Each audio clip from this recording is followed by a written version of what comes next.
Xitoyning Gavayilarga borish uchun millioner bo'lish shart emas. Gap Xitoyning Xanyang oroli haqida ketyapti. Bu joyni Xitoy Gavayilar deb ham atashadi.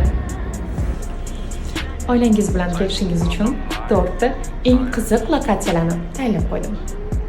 Dunyoning eng mashhur hashamatli Atlantis mehmonxonasini, akvapark va okeanariumi.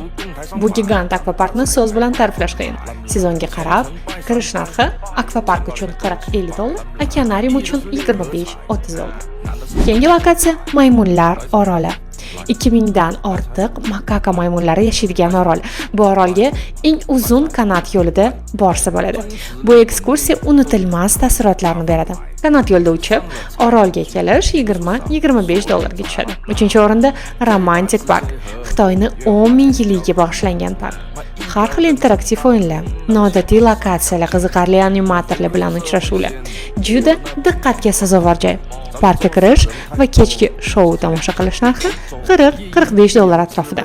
4-o'rinni haqiqiy tropik o'rmon, Yanoda o'rmoniga beramiz. O'sha mashhur oynali ko'prik, baland arg'imchoqlar, kanatkalar aynan shu o'rmonda.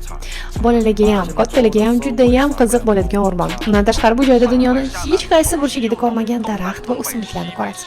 Bu go'zallikni o'z ko'zingiz bilan ko'rishni tavsiya qilaman. Xanyang oroliga 7 kunlik turlar narxi esa 375 dollardan boshlanadi. Orol yoqdimi?